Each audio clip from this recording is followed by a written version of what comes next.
सबसे पहले तो ये है कि सभी दर्शकों को नमस्कार। और दूसरा, मैं भारत होम्योपैथिक का बहुत बड़ा शुक्रगुजार, जिसके लिए जो है कि 84 ईयर्स में मेरे पिताजी रिकवर होना ये एक बहुत बड़ी बात है। पिताजी की तबीयत कैरेटिनिन लेवल करीब 3 के आसपास में था, और उसके बाद में यूरिक एसिड वगैरह बढ़े हुए थे, बाकी अदर रिपोर्ट्स भी बहुत सारी बढ़े हुए थे। उनके पैरों में पूरा स्वेलिंग था। तो वैसे ट्रीटमेंट तो बहुत जगह करवाया, हमने अपने यहाँ भी करवाया, यहाँ पे भी हमने कई हॉस्पिटलों में 1-2 जगह ये दिखाया था। तो वही नॉर्मली मेडिसिन उसको बस कंट्रोल रखने के लिए। तो हमने भी यही सोचा था कि अब फादर की एज हो गई है 84, लमसम उस समय में तो 82-83 के आसपास में थी। करीब 2-2.5 साल 3 साल मैंने होम्योपैथिक में ट्रीटमेंट करवाया था अपना। यहाँ से पहले? हाँ जी, यहाँ से पहले कहीं और मैंने करवाया था, जैसे कि मुझे साइनस की प्रॉब्लम थी। तो रेगुलर 3 साल मैंने ट्रीटमेंट किया था। तो उससे मुझे ये लगता था कि होम्योपैथिक ट्रीटमेंट सबसे बेस्ट ट्रीटमेंट है। तो मैंने गूगल्स में सर्च किया, मुझे भारत होम्योपैथिक का ये मैंने देखा। फिर जो है कि मेरे पास जितनी रिपोर्ट्स वगैरह थी सबको मैंने जो है कि सर के पास में सेंड किया। गूगल से पहले तो मैंने नंबर निकाला। क्रिएटिनिन लेवल जो है कि आपका 0.9 में आ गया, बाकी यूरिक एसिड था उनका करीब 11 तक भी पहुंच गया था। अभी वो भी आपका नॉर्मल उसमें आ गया। सोडियम वगैरह है और भी बहुत सारी, होमोग्लोबिन वगैरह जो थी वो भी काफ़ी डाउन थी। वो भी हेमोग्लोबिन किस एज में और किडनी के साथ उनका 11.4 हो गया प्रेजेंटली? जी जी जी। नमस्कार सभी को, मैं डॉक्टर नेहा। आज आप सभी को मैं अपने एक पेशेंट से मिलवाना चाहती हूँ। हालांकि मेरे पास पेशेंट के बेटे अभी साथ में बैठे हैं। पेशेंट का नाम है पूरन, और सबसे अच्छी चीज़ है कि किस एज में वो है। एज है उनकी 84।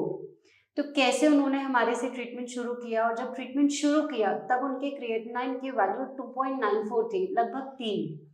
और अब लास्ट अक्टूबर 2024 में उनकी रिपोर्ट्स में क्रिएटिनिन की वैल्यू है 0.90, और उनकी सारी फिजिकल कॉम्प्लिकेशन सॉल्व हो गई है। तो हम पूरन जी के बेटे से बात करेंगे और जानेंगे कि जब उन्होंने ट्रीटमेंट शुरू किया तो कैसे उनके फादर की तबीयत कैसी थी। नमस्कार जी। नमस्कार, आप कैसे सबको हैं? नमस्कार। बस बढ़िया हूँ, मैं ठीक हूँ। आप कैसे हैं? बढ़िया।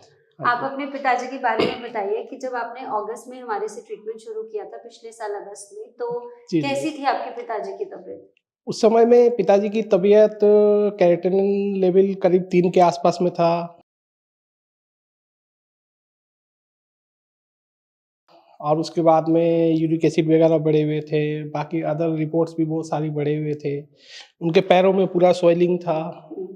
तो वैसे ट्रीटमेंट तो बहुत जगह करवाया, हमने अपने यहाँ भी करवाया, यहाँ पे भी हमने कई हॉस्पिटलों में 1-2 जगह ये दिखाया था। तो वही नॉर्मली मेडिसिन उसको बस कंट्रोल रखने के लिए। तो हमने भी यही सोचा था कि अब फादर की एज हो गई है 84, लमसम उस समय में तो 82-83 के आसपास में थी। तो नॉर्मली ट्रीटमेंट वगैरह करवाते रहे। तो चल रहा था सब कुछ ठीक ठाक। तो मैंने करीब 2-2.5 साल 3 साल मैंने होम्योपैथिक में ट्रीटमेंट करवाया था अपना। यहाँ से पहले? हाँ जी, यहाँ से पहले कहीं और मैंने करवाया था, जैसे कि मुझे साइनस की प्रॉब्लम थी। तो रेगुलर 3 साल मैंने ट्रीटमेंट किया था। तो उससे मुझे ये लगता था कि होम्योपैथिक ट्रीटमेंट सबसे बेस्ट ट्रीटमेंट है। तो मैंने गूगल्स में सर्च किया, मुझे भारत होम्योपैथिक का ये मैंने देखा। फिर जो है कि मेरे पास जितनी रिपोर्ट्स वगैरह थी सबको मैंने जो है कि सर के पास में सेंड किया। गूगल से पहले तो मैंने नंबर निकाला, फिर उसके बाद में मैंने सर को शेयर किया। सर ने बोला कि ठीक है, आप आ सकते हो तो ठीक है, अदरवाइज आप नहीं आ सकते हैं तो आपका ऑनलाइन ट्रीटमेंट इसी रिपोर्ट के आधार पर चलता रहेगा। तो मैंने अपने फैमिली परिवार से सबसे डिस्कस किया। मेरे बड़े भैया है, उन्होंने मुझे काफ़ी सपोर्ट किया, और बाकी जो है कि बोले कि होम्योपैथिक है, इसमें थोड़ा टाइम लगता है। ये बोले पिताजी की कंडीशन कहीं ख़राब ना हो जाए। तो मैंने सर से बातचीत वगैरह किया। सर ने बोला कि हमारा जो एलोपैथिक ट्रीटमेंट है वो भी एक साइड अपना चलता रहेगा, साथ में हमारा होम्योपैथिक भी ट्रीटमेंट जो है चलता रहेगा। मतलब हमें जहाँ लगेगा कि मतलब सब कुछ नॉर्मल हो जाएगा तो हम लोग जो है कि एलोपैथिक को बंद कर देंगे। सबको ये लग रहा था, मुझे भरोसा था क्योंकि मैंने ट्रीटमेंट ऑलरेडी मैं अपने लिए ट्रीटमेंट करवा चुका था। फिर उसके बाद में यहाँ से ट्रीटमेंट शुरू हुआ तो उसके रिजल्ट्स अच्छे हमें मिलते रहे। पिताजी के पैरों की जो स्वेलिंग वगैरह थी उसकी वजह से वो टॉयलेट भी नहीं जा पाते थे। अच्छा। हाँ, क्योंकि हमारे पिताजी थोड़ा सा उस टाइप के कि जैसे गांव में हैं, अभी तो यहाँ घर के अंदर में टॉयलेट वगैरह है, गांव में 300 मीटर की दूरी पे टॉयलेट बना दिया। हमने उस समय में उनसे किया कि पिताजी कहाँ ले जाके आपने टॉयलेट बनाया। बोला नहीं, टॉयलेट घर के पास में नहीं होना चाहिए, दूर होना चाहिए।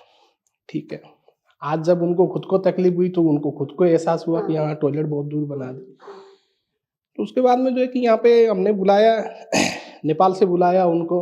यहाँ पे मैंने 6 महीने अपने साथ रखा और उसके बाद में जो है कि 6 महीने जब उनका पैरों की स्वेलिंग वगैरह है, बाकी चीज़ें वगैरह जब सब कुछ नॉर्मल हुआ तो उनको फिर हमने घर पे भेज दिया।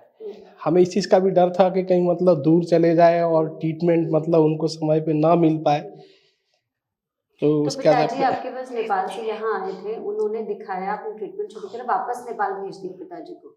नेपाल से मैंने यहाँ बुलाया। अच्छा। फर्स्ट में तो हुआ क्या था कि मतलब जैसे हमें पता तो फर्स्ट में नहीं चला, मतलब जैसे शुरू में जब उनकी स्वेलिंग वगैरह हुई, ये सारी चीज़ हुई तो आपने नॉर्मली मतलब जो एक ट्रीटमेंट होता है वो शुरू करवाया। फिर वहाँ से उन्होंने कहीं और के लिए रेफ़र किया, वहाँ पे बड़े हॉस्पिटल में गए, बड़े लेवल पे गए, वहाँ पे टेस्ट वेस्ट कराया। तो फिर वहाँ से हमें ये भी सजेशन मिला कि बोला आपको जो है कि काठमांडू जाना पड़ेगा। अच्छा। बोला यहाँ आपका ट्रीटमेंट नहीं हो पाएगा। काठमांडू जाना मतलब जो है कि एक तो हमारे यहाँ से बहुत ज़्यादा दूर है, वहाँ पे ट्रीटमेंट इतना महंगा नहीं पड़ेगा जितना आपको वहाँ रहने खाने पीने के लिए इतना मतलब कॉस्टली पड़ जाएगा। तो ये हर इंसान के लिए मतलब कंफर्टेबल नहीं हो पाता है। फिर इसके बाद में जो है कि मैंने काफ़ी दिन तक ये सब किया। वैसे फिर मैंने बड़े भाई साहब से सलाह किया, मैंने कहा भाई साहब एक बार यहीं बुला लेते हैं पिताजी को। पिताजी यहाँ आने को भी तैयार नहीं थे। बोले मैं इस एज में अब लास्ट उसमें क्या करूँगा वहाँ जाके। सबसे बड़ी दिक्कत ये कि हमारी मदर नहीं है। अच्छा। एक छोटी सिस्टर है जिनका शादी वादी भी अभी तक, पिताजी की बीमार होने की वजह से उनकी शादी भी हम लोग नहीं दे पाए। मतलब अच्छा। काफ़ी चीज़ों की मतलब घर में दिक्कतें वगैरह रहती है। फिर उसके बाद में जो है कि किसी तरीके से उनको हमने हाथों जोड़ी वगैरह करके यहाँ बुलाया। आते आते जो है कि मेरे ऊपर गर्म भी हो गए, मतलब नाराज़ हो गए। कहाँ से कहाँ बुला कहाँ से कहाँ बुला रहे हो? बोले यहाँ पे मेरे को रूम में जो है कि तुम लोगों ने बंद करके रखा है। बोला मैं गांव का रहने वाला आदमी, इधर उधर ये सब बहुत सी चीज़ें। मैंने कहा पिताजी ट्रीटमेंट तो बहुत ज़रूरी है। तो फिर यही सब चीज़ हुआ। इधर उधर हॉस्पिटल में भी दिखाया, आसपास के हॉस्पिटल में वगैरह दिखाया, तो काफ़ी ये हुआ। लेकिन मेरे दिमाग में कहीं ना कहीं ये सब चीज़ चल रहा था कि मेरे फादर के एक दोस्त थे, बहुत करीबी दोस्त थे, उनका बेटा अभी भी मतलब 15 दिन में एक बार उनका डायलिसिस होता है। तो मैंने पिताजी को यही सजेशन दिया कि मैंने कहा पिताजी उनका ये हाल है तो मैंने कहा आपका क्या होगा। उसका बेटा तो चलो कम से कम जो है कि 30-35 साल का है। मैंने कहा आप तो 83 ईयर्स के आसपास में पहुंच गए हैं, कैसे होगा। तो फिर वही सब चीज़ हुआ कि मैंने काफ़ी जगह सर्च किया। फिर यही आपका भारत होम्योपैथिक से जब मतलब आपने लगभग ट्रीटमेंट करना शुरू किया था तब आपके एलोपैथिक डॉक्टर्स ने क्या बोला था कि क्या उनका end result एलोपैथिक क्या डॉक्टर है? का यही था कि मतलब कि एक तो एज फैक्टर है, हाँ, एज सबसे भी हो बड़ी चुकी चीज़, है। हाँ। अभी 82 ईयर्स में आपका किडनी डैमेज होना और उसके बाद में जो है कि एलोपैथिक मेडिसिन इतने सारी चीज़ चलाना। और डॉक्टर ने ये भी बोला कि हो सकता है कि मतलब आप रिकवर नहीं कर पाएंगे। बोला ये मेडिसिन वगैरह जो लेना है और उसके बाद में जो है कि आपको नॉर्मली चीज़ें जो खाना है, उन्होंने जो डाइट चार्ट वगैरह दिया था वही सब चीज़ चलेगा उनका, इसके अलावा और कोई विकल्प नहीं है। लेकिन मुझे उम्मीद था कि पिताजी रिकवर करेंगे बोल के।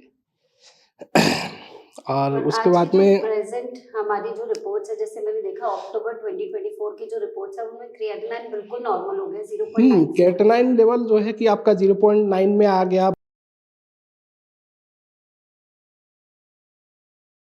बाकी यूरिक एसिड था उनका करीब 11 तक भी पहुंच गया था नीचे मतलब। पहुंच जाता है। अभी वो भी आपका नॉर्मल उसमें आ गया। सोडियम वगैरह है और भी बहुत सारी होमोग्लोबिन वगैरह जो थी वो भी काफ़ी डाउन थी, वो भी मतलब जो हेमोग्लोबिन है। इस एज में और किडनी के साथ उनका 11.4 हो गया प्रेजेंटली। जी जी जी जी। तो वो सारी चीजें बहुत अच्छी है। और पिताजी फील कैसा कर रहे हैं? अब तो पिताजी गर्म नहीं होते आपके ऊपर? पिताजी को जैसे कि ये साइड वगैरह में जलन हाँ, वगैरह होती थी, वो उठ के टॉयलेट बाथरूम नहीं जा हाँ, पाते थे, तो अभी वो सारी चीज़ वगैरह सब कुछ ठीक है उनके लिए। और दूसरा कि अभी थोड़ा मौसम सर्दी का हो गया और हम लोग तो वैसे भी नेपाल में पहाड़ों में सर्दी बहुत ज़्यादा पड़ती है, तो इसको लेके थोड़ा सा वो मतलब उनको कमजोरी टाइप का है, या फिर शरीर में उनकी जो पुरानी बीमारियां वगैरह जो है वो सब चीज़ की दिक्कत तो उनको है ही है मतलब। तो बाकी अब किडनी लेवल से जो उनकी जो समस्या थी वो एकदम ठीक है। तो ऐसे बहुत सारे हमारे पास पेशेंट्स आते हैं और लगभग 50-60 की उम्र में ही उनका माइंडसेट ऐसे हो जाता है कि किडनी के लेवल्स बढ़ रहे हैं, ये तो अब कभी ठीक नहीं होगा। तो आप ऐसे लोगों को क्या मैसेज देना चाहते हो भारत होम्योपैथी की तरफ से, कि अगर आपके पिताजी 84 इयर्स के हैं तो उन पेशेंट्स को आप क्या बोलना चाहते हो? मेरी तरफ से सबसे पहले तो ये है कि सभी दर्शकों को नमस्कार। और दूसरा मैं भारत होम्योपैथिक का बहुत बड़ा मतलब शुक्रगुजार, जिसके लिए जो है कि 84 इयर्स में मतलब मेरे पिताजी रिकवर होना मतलब ये एक बहुत बड़ी बात है। और दूसरी चीज़ मैं ये कहूँगा कि हिम्मत कभी किसी को हारना नहीं चाहिए। मुझे भी साइनस हुआ था, मैंने बहुत जगह ट्रीटमेंट करवाया, नहीं हो पाया। लास्ट में मैंने होम्योपैथिक ट्रीटमेंट करवाया, उससे जो है कि मुझे एकदम मैं ठीक हो गया हूँ। और दूसरी चीज़ ये है कि होम्योपैथिक ट्रीटमेंट आपका साइड इफ़ेक्ट किसी भी चीज़ में नहीं है। अगर आपको सूट करेगा तो आप ठीक है, अगर नहीं सूट किया तो कोई नुकसान नहीं है।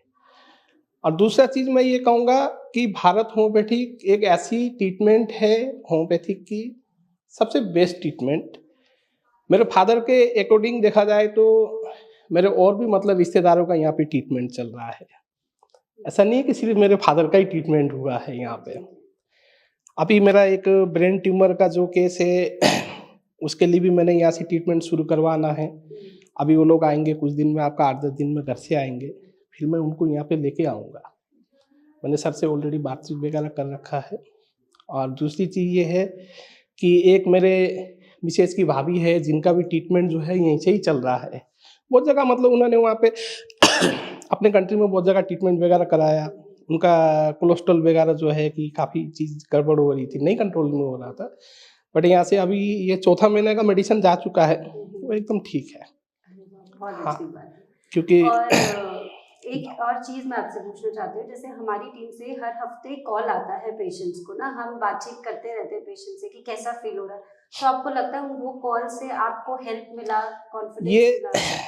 ये एक मतलब जो है कि मैं इसको कैसे मतलब ये कर सकता हूँ कि जैसे कि आपका एक बच्चे ने एक बच्चे को उसकी माँ मतलब कैसे ट्रीट करती है। मैं भी एक फादर हूँ मतलब 2 बच्चों का। ये तो शायद मुझे ऐसा लगता है कि आपने अपने बच्चों का इतना केयर नहीं किया होगा। सुबह पे फ़ोन आना, दोपहर को फ़ोन आना, हफ्ते में फ़ोन आना, डेली बेस पे फ़ोन आना, फादर की तबीयत, फादर के कंडीशन, उनको टॉयलेट कैसा हो रहा है, बाथरूम कैसा हो रहा है, खाने के लिए मतलब कैसे ये कर रहे हैं। सारी चीज़ मतलब मुझे ऐसा लगता है कि जैसे एक माँ अपने बच्चे को भी इतना केयर नहीं करती है जितना मुझे भारत होम्योपैथिक से मतलब जो केयरफुल मिला। ये मैं नहीं कह रहा हूँ, ये एक्चुअली मेरे बड़े भाई साहब बोलते हैं। हाँ, क्योंकि ट्रीटमेंट काफ़ी लंबा हुआ, फादर को थोड़ा-सा एज फैक्टर की वजह से रिकवर होने में थोड़ा टाइम लग गया। तो भाई साहब को ये होता था कि मतलब फादर रिकवर नहीं कर पाएँगे।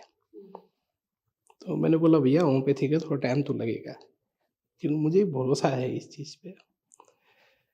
तो थोड़ा फादर ने भी थोड़ा-सा हमारे, मुझे ऐसा लगता है कि कहीं न कहीं गलती किया है। गलती यही किया कि हमारा माइंडसेट ये था कि इनको घर नहीं जाने देंगे, अच्छा। यहीं पे रखेंगे और इनकी ट्रीटमेंट जो है हम लोग यहीं पे ही करवाएंगे। कम से कम भी जो है कि हमारी उसमें रहेंगे तो जो डाइट चार्ज वगैरह है उसी के हिसाब से इनका खाना चलता रहेगा। बेसिकली क्या था कि घर में छोटा भाई था, सिस्टर है, मदर नहीं थी। तो इनके चेहरे का कंडीशन देख के मुझे थोड़ा-सा मतलब ये भी होता था कि अगर पिताजी घर चले जाएँगे तो और जल्दी ठीक हो जाएँगे।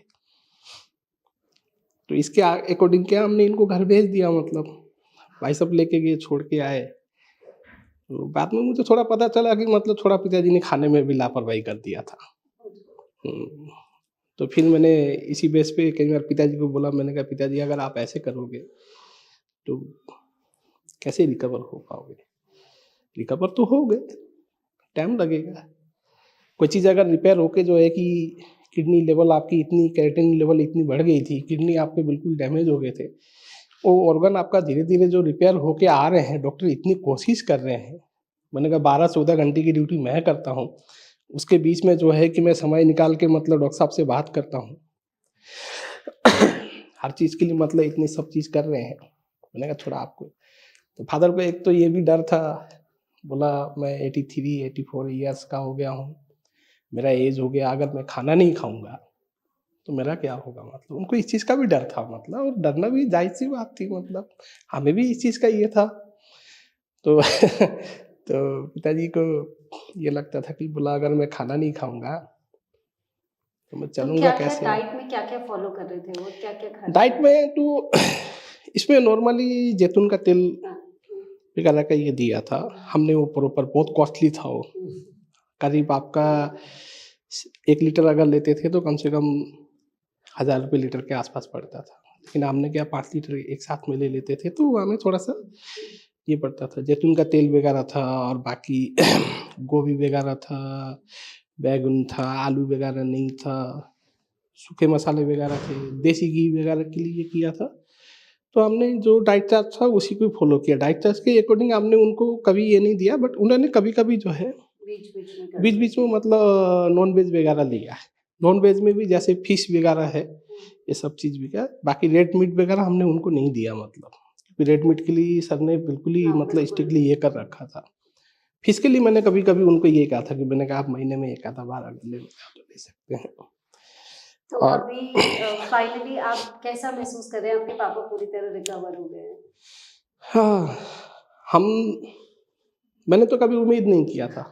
मुझे उम्मीद नहीं था इस चीज़ का कि फ़ादर इतने एज में भी जो है कि इस तरीके से रिकवर कर जाएँगे। रिकवर कर गए, ये तो बहुत अच्छी बात है। और दूसरी चीज़ ये है कि मैं हमारी पूरी जो टीम है, मतलब हमारे फैमिली मेंबर, मेरे गाँव में जितने मेरे फ़ादर के यार दोस्त वगैरह है और हमारे जो अंकल वगैरह है, ताऊ वगैरह है, बड़ी उम्मीद है उन लोगों को कि जे इनके बच्चे ने मतलब जो है कि वहाँ ले जाके इनका ट्रीटमेंट करा के और इस तरीके से ये रिकवर कर गए। और दूसरा चीज़ ये भी है कि उनके यार दोस्त वगैरह जितने हैं सब बड़े खुश हैं, मतलब कि बोला आज तक हमने मतलब ऐसी सिचुएशन नहीं देखा कि किसी का किडनी डैमेज हो और वो किडनी डैमेज होने के बाद में ये आदमी इस तरीके से रिकवर करके और इस कंडीशन में आ जाए, ये बहुत बड़ी बात है। खुद ही मेरे चाचा की लड़की है, वो आपके हॉस्पिटल के बगल में रूम लेके बैठे हुए हैं। महीने में 15 दिन में उनका डायलिसिस होता है। मेरे फादर के एक दोस्त है, उनका भी मतलब हर 15 दिन में मतलब उनका डायलिसिस वगैरह होता है। तो भगवान की कृपा से, भारत होम्योपैथिक की कृपा से कभी ऐसी नौबत आई नहीं और मेरे हिसाब से आगे भी नहीं आएगी। Thank you. हाँ जी। और तो देखा आप सभी लोगों ने कैसे पूरन जी, जिनकी उम्र 84 इयर्स है, उन जिनका क्रिएटिनिन जो है 2.94 था और बॉडी के सारे पैरामीटर्स जब उन्होंने ट्रीटमेंट शुरू कराए थे, उनका हीमोग्लोबिन बहुत कम था, उनके पैरों में बहुत स्वेलिंग थी और उनका यूरिक एसिड भी बहुत बढ़ा हुआ था। उस टाइम पे उनके सोडियम और पोटेशियम के लेवल्स भी बढ़े हुए थे और अभी जब उन्होंने ट्रीटमेंट लिया और अब उनका क्रिएटिनिन बिल्कुल नॉर्मल हो गया है 0.94 और क्रिएटिनिन के साथ साथ यूरिया और हीमोग्लोबिन, सोडियम, पोटेशियम सारी वैल्यूज नॉर्मल आ गई है। तो अगर आपकी भी किडनी खराब है, चाहे आप किसी भी स्टेज में हो, आपको घबराना नहीं है। एक बार भारत होम्योपैथी की टीम से कांटेक्ट करिए और हम आपको सही सलाह देंगे और सही गाइडेंस देंगे कि कैसे आप अपनी किडनी को ठीक कर सकते हैं। Thank you.